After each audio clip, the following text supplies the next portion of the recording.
제가 이름을 대면 다 아실 만한 어느 30대 중반의 모태신앙 출신의 집사님은 잘 나가는 사업가였습니다.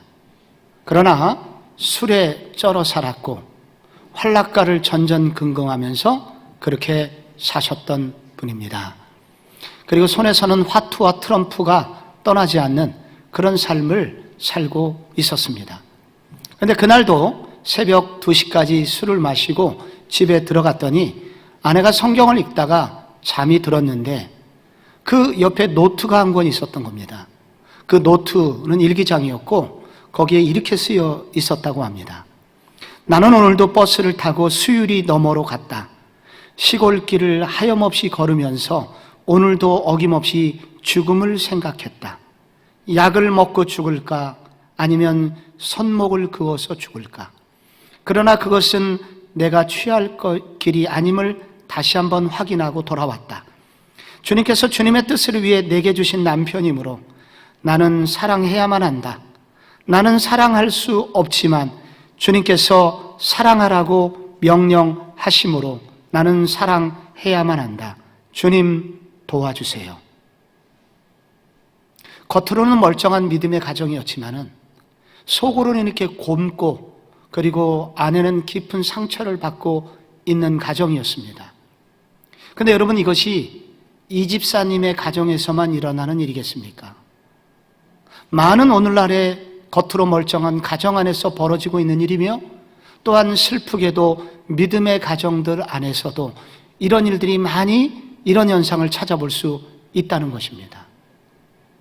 왜 믿음의 가정임에도 불구하고 세상의 가정들과 구별되는 모습이 보이지 않는 것일까요? 왜 믿음의 가정이면서도 세상 사람들이 즐거워하는 행복한 가정의 모습조차도 없는 그런 가정을 꾸려가고 있는 것일까요? 이런 질문들이 우리 모두를 고통스럽게 합니다. 오늘 우리가 읽은 이 본문에 믿음의 가정, 아브라함의 독자 이삭의 가정에 아픈 이야기가 나오고 있습니다. 이삭이 이제 나이가 먹었고 아마 눈에 백내장, 녹내장이 심하게 왔는지 사람을 구분하지 못할 정도로 이렇게 시력이 많이 나빠졌습니다. 그때 이제 자신의 죽을 날이 얼마 안 됐다 이렇게 느꼈는지 장자권을 아들에게 이양하겠다고 그렇게 선포를 하게 됩니다.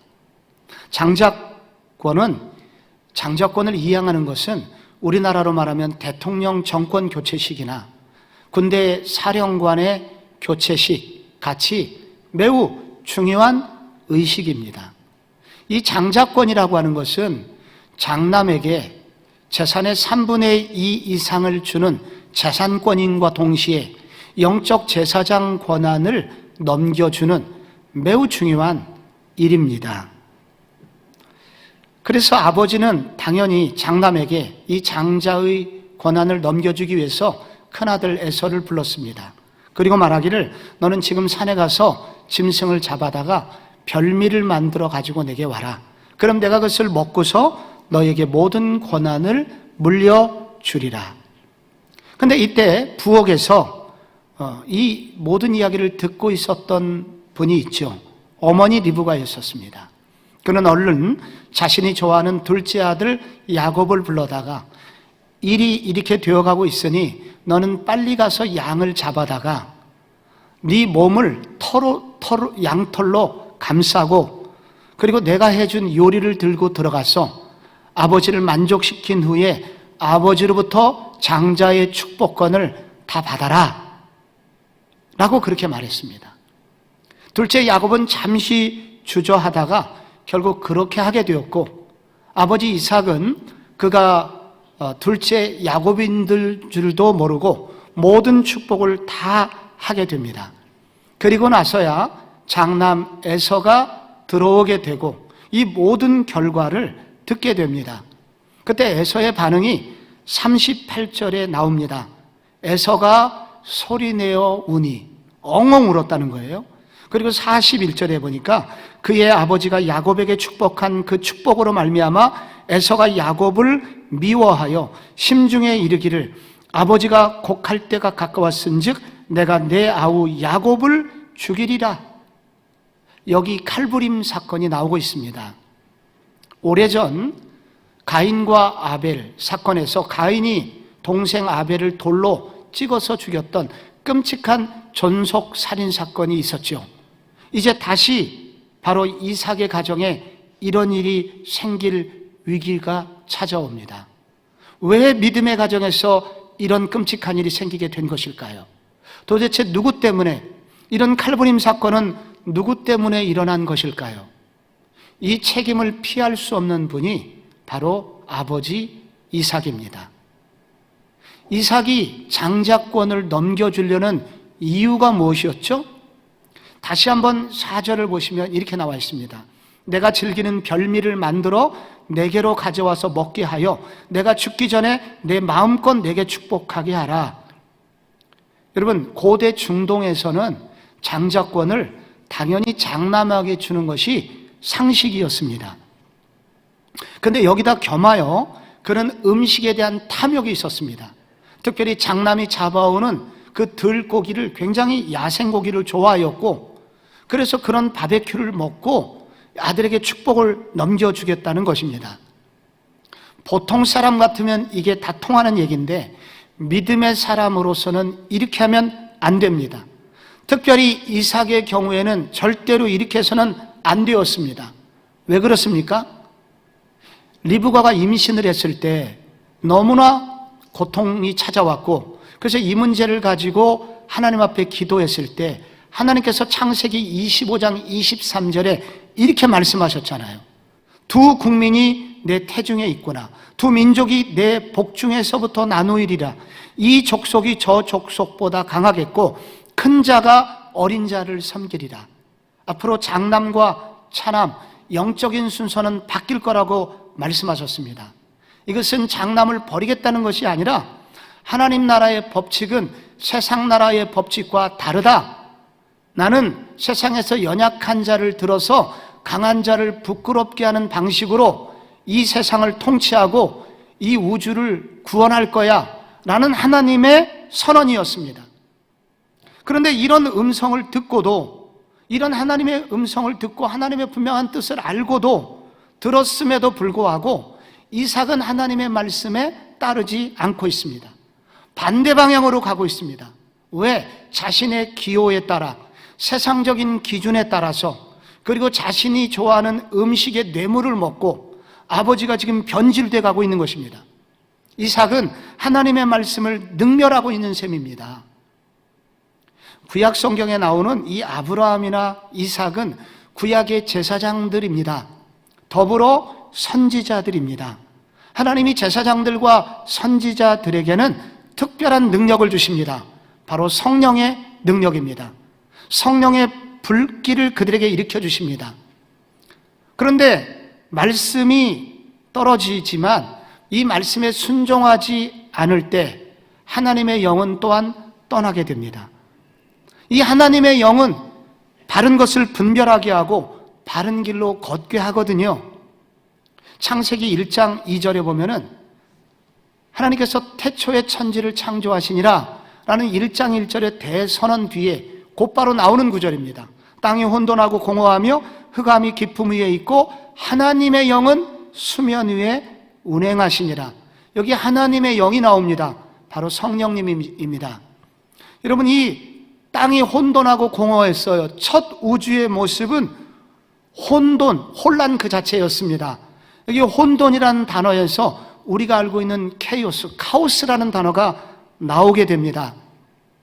근데 여러분, 곧바로 이 1장 3절로 가면 하나님께서 빛이 있으라 말씀하시니 이 우주에 갑자기 빛이 생겼고 그리고 질서가 생기게 되었습니다. 바로 여기 하나님의 영, 성령님이 하시는 역할은 이 혼돈과 무질서 그를 가슴에 품으시면서 이 혼돈의 우주에 질서를 주시도록 말씀이 오게 하는 역할을 바로 성령이 하고 있었다는 것입니다. 성령님이 하시는 역할은 혼돈과 무질서에 분별을 주시고 질서가 들어오도록 역사하시는 뿐인 것입니다. 그런데 바로 아브라함과 이삭과 같은 이 구약의 선지자들에게 성령님이 함께 하시며, 그리고 성령께서 그런 분별력을 주시도록 되어 있는데, 이 이삭은 오늘 이 모든 분별력을 잃어버렸습니다. 열왕기상 14장에 보면은 선지자 아이야라는 사람이 나옵니다. 당시 북이스라엘 왕 이 여로보암이었었는데, 그 아들이 병이 들어서 하나님의 징계로 병이 왔습니다. 그래서 여로보암의 아내가 몰래 변장을 하고 찾아가서 아들의 병을 고쳐달라는 기도를 부탁하려고 갔는데, 그가 문지방에 들어서자마자 이 아이야라는 선지자가 이렇게 말합니다. 네가 왜 다른 사람인 채 하느냐라고 말합니다. 선지자 아이야에게는 이런 분별력이 있었습니다. 이런 분별력은 누가 주었습니까? 바로 성령님이 주시는 것입니다. 그런데 여러분, 이삭은 이와 같은 분별력을 다 잃어버리게 되었습니다. 이삭이 어느 정도로 분별력을 잃어버렸는지 이 성경은 자세히 설명을 합니다. 1절에 보면은요, 눈이 어두워, 이삭의 눈이 어두웠다고 나옵니다. 이것은 시력을 말합니다. 22절에 보면은 야곱이 그 아버지 이삭에게 가까이 가니 이삭이 만지며 이르되 음성은 야곱의 음성이나 손은 에서의 손이로다 하며 그의 손이 형 에서의 손과 같이 털이 있으므로 분별하지 못하고 축복하였더라. 여기 짐승털과 아들 몸에 나 있는 털을 분별하지 못하는 촉각을 상실한 이삭의 모습이 나옵니다. 그리고 25절에 보면 내게로 가져오라, 내 아들이 사냥한 고기를 먹고 내 마음껏 내게 축복하리라. 지금 야곱이 가지고 들어간 고기는 양고기입니다. 그는 양고기와 들에서 잡아온 야생의 고기를 구분하지 못하고 있습니다. 미각의 상실입니다. 지금 이삭은 시각과 촉각과 미각을 상실하였습니다. 모든 면에서 분별력을 상실했다는 뜻이에요. 인간이 가지고 있는 모든 판단력을 상실했다는 것입니다. 바로 이와 같은 몇 번의 이 감각의 상실은 결국 성령님이 주시는 모든 분별력이 작동하지 않았다는 것을 설명하고 있는 것입니다. 집안이 콩가루 되는 건 순식간입니다. 왜 이렇게 됐느냐? 그것은 이 가장의 말씀의 무시로부터 시작하는 것입니다. 그는 하나님의 말씀이 떨어졌지만 순종하지 않았고, 말씀을 버리게 되자 성령님이 역사하지 않았고, 성령님이 역사하지 않자 분별력을 잃어버리게 되었고, 그 결과 육신의 정욕만이 남아있는 보통 늙은이보다 더 초라한 모습을 가지게 되었습니다. 그리고 결국 아내에게 무시당하고 자식들은 방황하는 인생을 살게 되었습니다. 다윗이 압살롬의 반란군을 맞게 됩니다. 여러분, 압살롬이 어떤 아들입니까? 얼마나 잘생기고 얼마나 똑똑한 아들이었습니까? 그런데 어느 날부터 이 아들이 미쳐 돌아가기 시작했고, 결국 반란군을 모집해서 아버지 다윗을 죽이려고 쳐들어왔습니다. 왜 이렇게 되었습니까? 여러분, 이 충성된 부하 우리아의 아내 바세바와 간음을 행하였고, 그리고 충성된 그 부하를 전쟁 사지의 모략을 통해서 죽여버리지 않았습니까? 자기는 왕이었기 때문에 권세가 있었으니까 쥐도 새도 모르게 그렇게 했다고 생각을 했지만은 하나님은 그것을 기억하고 계셨고, 어느 날부터 그의 아들들이 미쳐 돌아가기 시작합니다. 결국 이렇게 집안이 아수라장이 되었습니다. 다윗이 이 문제를 놓고 하나님 앞에 회개 기도를 드릴 때 그가 했던 기도가 시편 51편에 나오고, 그의 기도 중에 이런 구절이 나옵니다. 나를 주님 앞에서 쫓아내지 마시고 주의 성령을 내게서 거두지 마옵소서. 여러분, 다윗이 말씀을 버렸을 때 그에게 역사했던 성령의 불꽃이 꺼져버리게 되었고, 성령이 역사하지 않자 다윗은 불행한 삶을 살기 시작했던 것입니다. 여러분, 가장이 하나님의 말씀을 듣고 말씀에 은혜 받는 것은 결코 작은 일이 아닙니다. 그 말씀에 젖어드는 것은 바로 성령을 받는 길이며, 그 성령은 바로 그 가장에게 분별력을 주며, 그 성령이 주시는 분별력은 가정을 지키는 울타리가 되며, 그래서 자녀들이 보호를 받게 되고 하나님의 축복을 받는 지름길이기 때문입니다. 그래서 우리는 기도해야 됩니다. 이 시대 다른 것이 문제가 아니라 가정이 하나님의 말씀으로부터 멀어져 가는 것을 우리는 두려워해야 됩니다.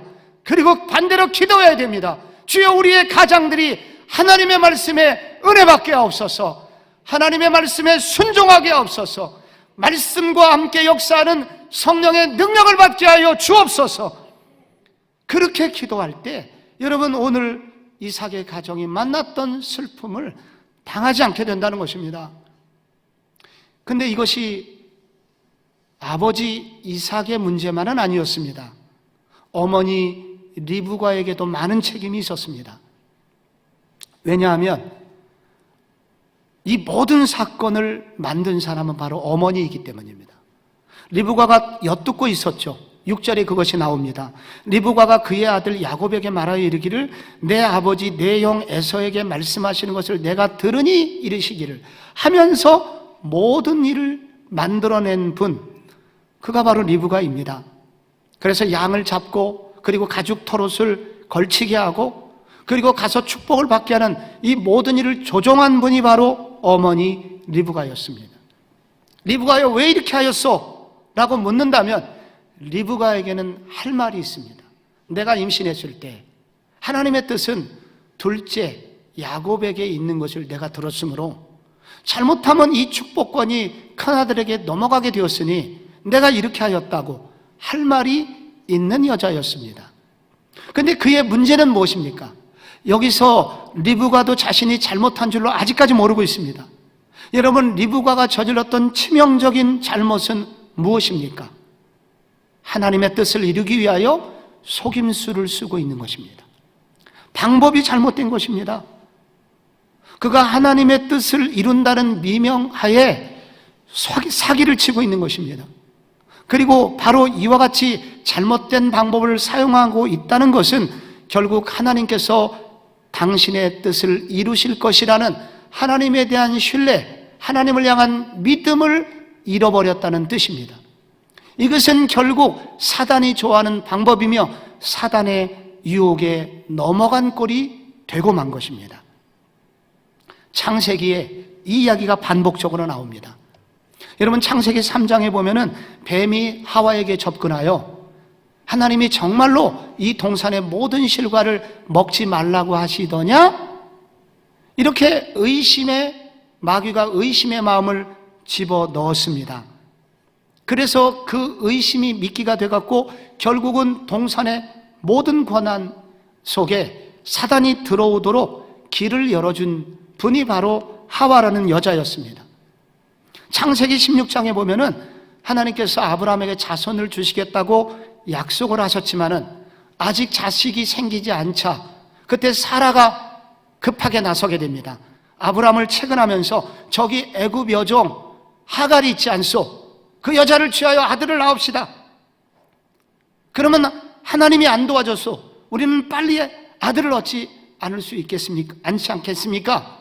하면서 그는 빠른 길을 선택하여 결국 이스마엘을 낳았는데, 그 이스마엘은 두고두고 아브라함의 가정에 갈등을 일으키게 되고 고통을 가져다주는 마귀적 역사였다는 것을 나중에 알게 됩니다. 그리고 오늘 창세기 27장에 다시 뱀은 리브가를 충동합니다.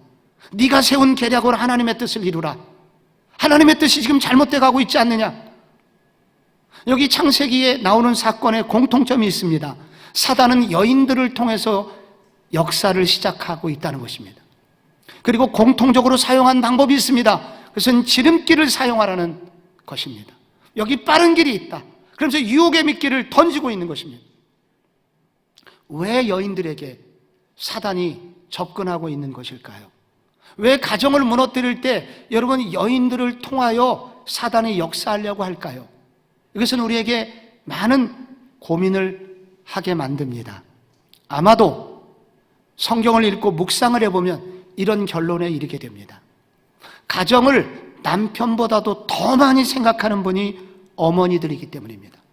자식 사랑이 남편보다도 이 어머니들이 더 사랑하기 때문입니다. 그래서 그분들은 하루 종일 집안 걱정을 합니다. 자식 걱정을 합니다. 걱정하는 것으로 끝나질 않습니다. 자식을 사랑하고 걱정하는 것을 넘어서 집착을 하게 됩니다. 그리고 이 자식에게 더 빨리 성공할 수 있는 길, 그리고 더 편안하게 살 수 있는 길을 만들어 줘야겠다고 생각을 합니다. 여기에 위험성이 있습니다. 오직 자식 사랑하는 일에 집중하다 보니 과도한 걱정에 사로잡히게 되고 해서는 안 되는 일까지 나아가게 됩니다. 그러다 보니 사단의 유혹에 걸려들게 되고 세상적인 방법으로, 남보다 빠른 방법으로 성공하도록 하기 위해서 세상의 유혹에 넘어가게 되는 것입니다. 결국 리브가는 뱀이 제시해주는 방법에 빠져서 이 가정을 대혼란 속으로 몰고 가고 있는 것입니다. 여러분, 예수님께서는 이와 같은 사단의 유혹을 받으셨을 때 어떻게 하셨습니까? 사단이 예수님께 찾아왔습니다. 배가 고프지 않냐? 40일 동안 굶어서 너 그러다가 죽는다. 여기 돌을 떡으로 만들어라. 너 능력 있지 않냐? 그러나 예수님 거부하셨습니다. 저 높은 곳에서 뛰어내리라. 그럼 내가 세상의 모든 인기와 권력을 너한테 줄 거야. 그러면 너는 십자가를 지지 않고도, 고통스러운 방법을 통과하지 않고도, 기다리지 않고도 빨리 하나님의 뜻을 이룰 수 있지 않냐? 예수님 어떻게 말씀하셨습니까? 예수님께서 사단을 향하여 사람이 떡으로만 사는 것이 아니라 하나님의 입에서 나오는 모든 말씀으로 살 것이니라 하면서 쫓으셨죠. 또 뭐라고 하셨습니까? 예수님께서 10절에 말씀하시되 사탄아 물러가라. 주 너의 하나님께 경배하고 다만 그분만을 경배하라 하셨느니라 하면서 사단의 지름길을 사용하라고, 빠른 길을 선택하라고, 세상의 쉬운 방법을 선택하라고, 이런 모든 유혹을 예수님은 물리치셨습니다. 거절하셨습니다. 그리고 오직 하나님의 말씀이 선택한 길을 선택하셨습니다. 말씀의 길을 선택했다는 뜻은 무슨 뜻입니까? 나는 하나님의 약속을 믿습니다. 하나님은 결국 나를 통해서 정당한 방법으로, 하나님은 반드시 주님의 뜻을 이루실 것입니다. 하나님은 하나님의 뜻을 이루실 뿐이요, 내가 이렇게 잘못된 방법을 선택하지 않아도 하나님은 바른 길을 이끄셔서 결국은 나로 하여금 하나님의 뜻을 이루실 뿐이요. 디모데후서 2장 5절에 이런 말씀이 있습니다. 경기하는 자가 법대로 경기하지 아니하면 승리자의 관을 얻지 못할 것이다. 내가 하나님의 주신 법 안에서, 하나님이 주신 법칙 안에서 내가 순종하고 갈 때 하나님은 반드시 그 뜻을 이룰 거야 라는 믿음이 예수 그리스도에게는 있으셨다는 것입니다. 그때 사단은 떠나가게 됩니다. 오늘 우리 어머니들이 가져야 될 믿음이 있습니다. 자녀들에게 어려운 일 생길 때마다, 자녀들이 눈물을 흘릴 때마다 혹시 하나님의 뜻이 이루어지지 않으면 어떻게 하지? 하나님의 약속이 멀어지면 어떻게 하지? 이렇게 우리는 조바심을 치고 의심하게 됩니다. 그러다가 잘못된 방법을 쓰게 되고 사단에게 넘어가게 되죠. 여기 어머니들에게 믿음을 요구합니다. 하나님은 당신의 자녀를 책임지실 것이다. 하나님은 우리의 자녀들을 내가 사랑하는 것보다 더 사랑하실 것이다. 자녀에게 아픔이 있고 눈물이 있고 슬픔이 있다면 그것까지 하나님께서 사용하셔서 더 아름다운 선을 이루실 것이다. 하나님은 지금 내 자녀에게 간증문을 쓰고 계신 거야. 내 자녀는 지금 간증문을 쓰고 있는 중이야.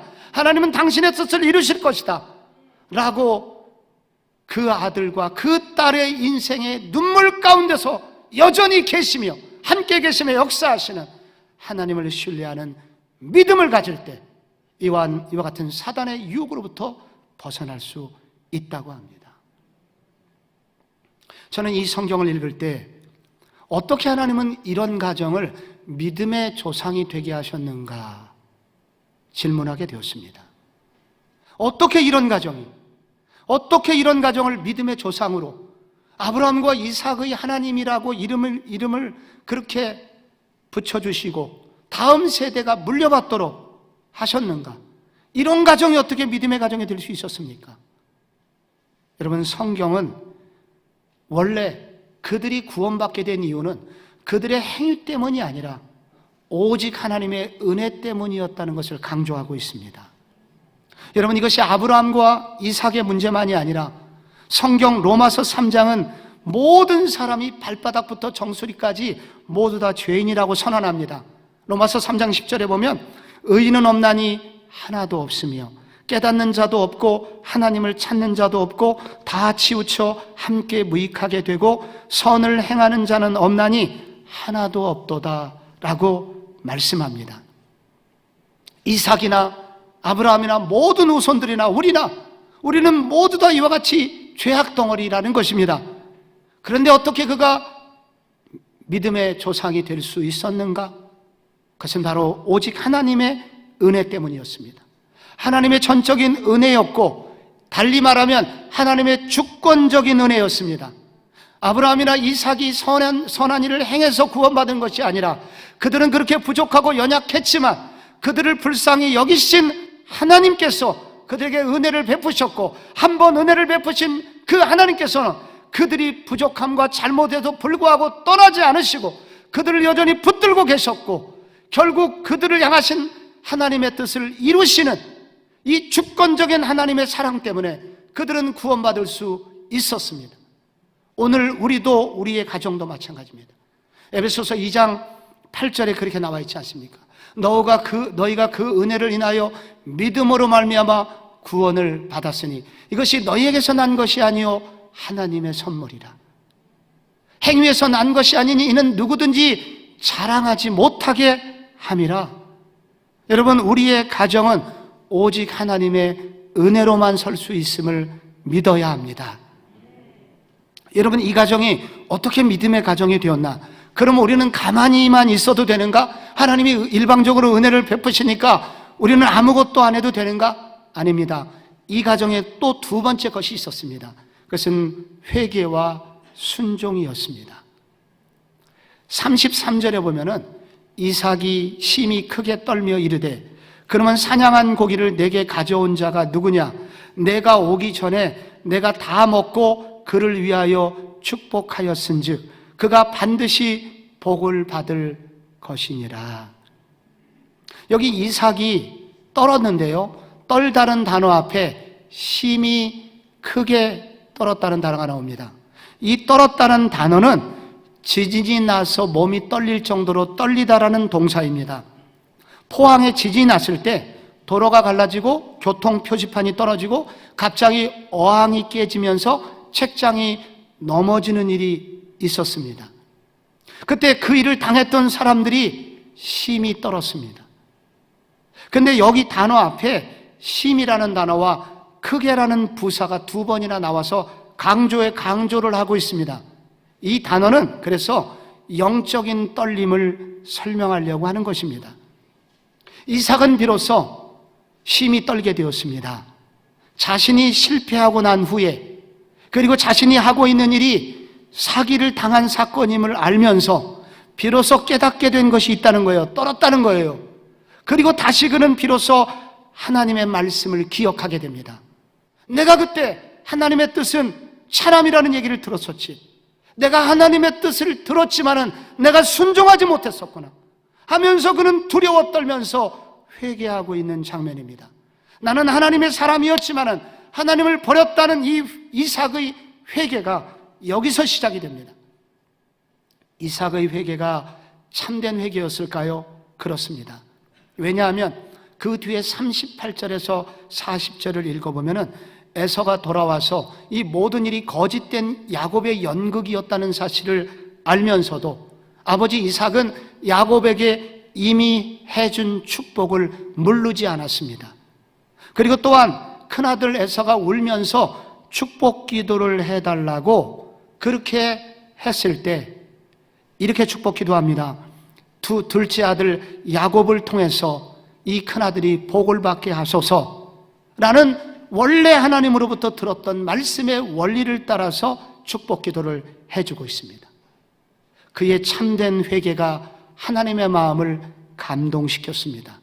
그 결과 히브리서 11장에 하나님께서는 이삭을 믿음의 사람이라고 인정을 해 주었습니다. 그리고 오늘 이 사건을 일컬어서 뭐라고 기록했냐면, 믿음으로 이삭은 장차 있을 일에 대하여 야곱과 에서에게 축복하였다고 기록하게 하셨습니다.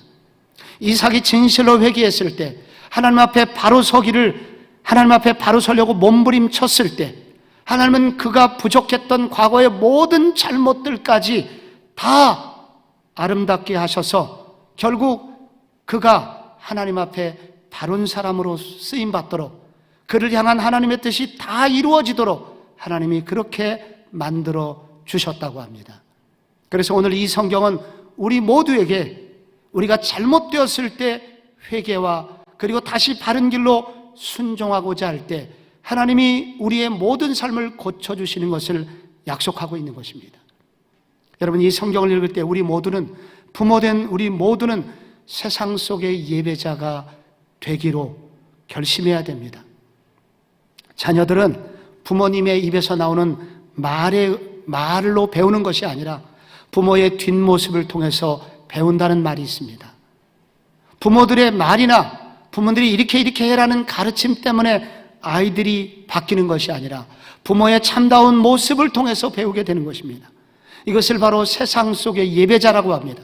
가정에서도 우리가 예배자의 삶을 살 때, 가정에서 우리가 바르게 예배자의 삶을, 생활 속의 예배의 삶을 살고자 할 때 자녀들이 비로소 바른 길을 찾을 수 있다는 것입니다. 저는 서론에서 이 집사님의 얘기를 소개했습니다. 이 집사님이 그날 밤에 아내의 노트를 읽는 순간 심장이 멎는 것 같았고 귀에서는 커다란 북소리가 들렸다고 합니다. 그는 노트를 내려놓고 서재로 들어가서 숨죽이는 소리로 울기 시작했습니다. 그는 세상에서 태어나서 처음으로 자기 자신의 적나라한 실상을 발견하게 되었기 때문입니다. 아내는 나 한 사람 믿고 자신의 인생을 맡겼는데 그 아내가 나로 인하여 죽음을 생각하고 있을 때 나는 도대체 무엇을 하고 있었는가? 아내가 죽을 방법을 찾고 있을 때 나는 도대체 어디에 있었는가?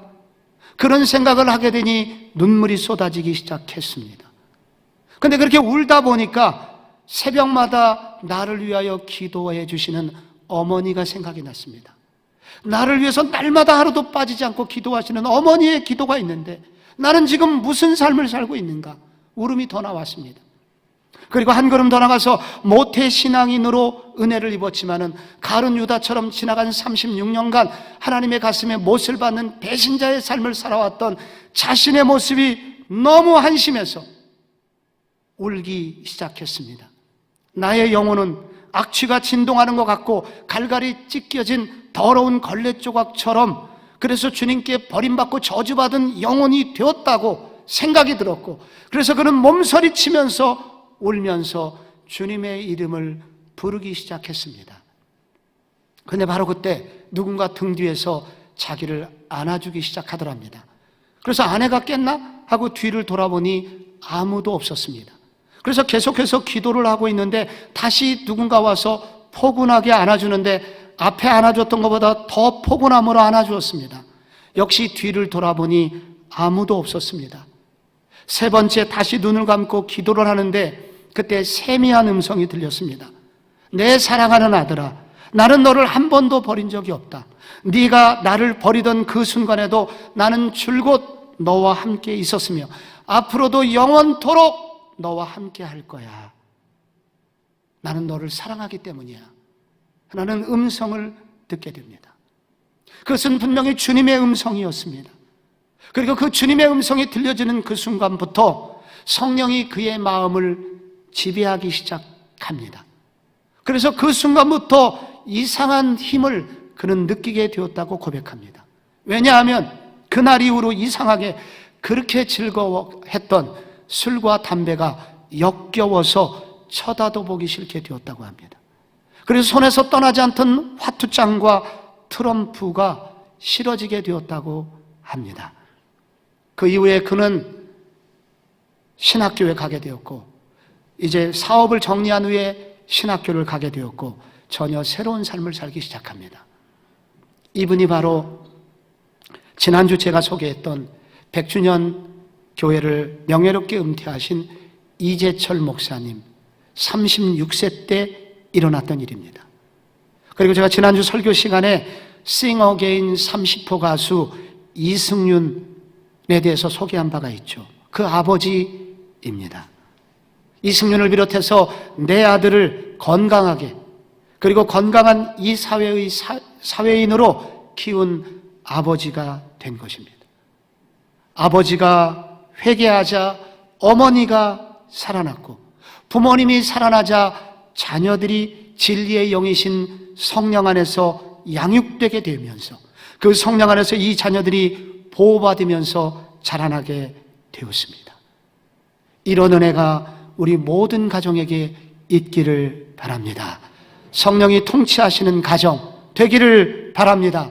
그런 일이 있기 이전에 있었던 일, 회개와 순종으로 하나님 앞에 몸부림칠 때 하나님이 모든 가정을 이렇게 만들어 주실 줄로 믿습니다.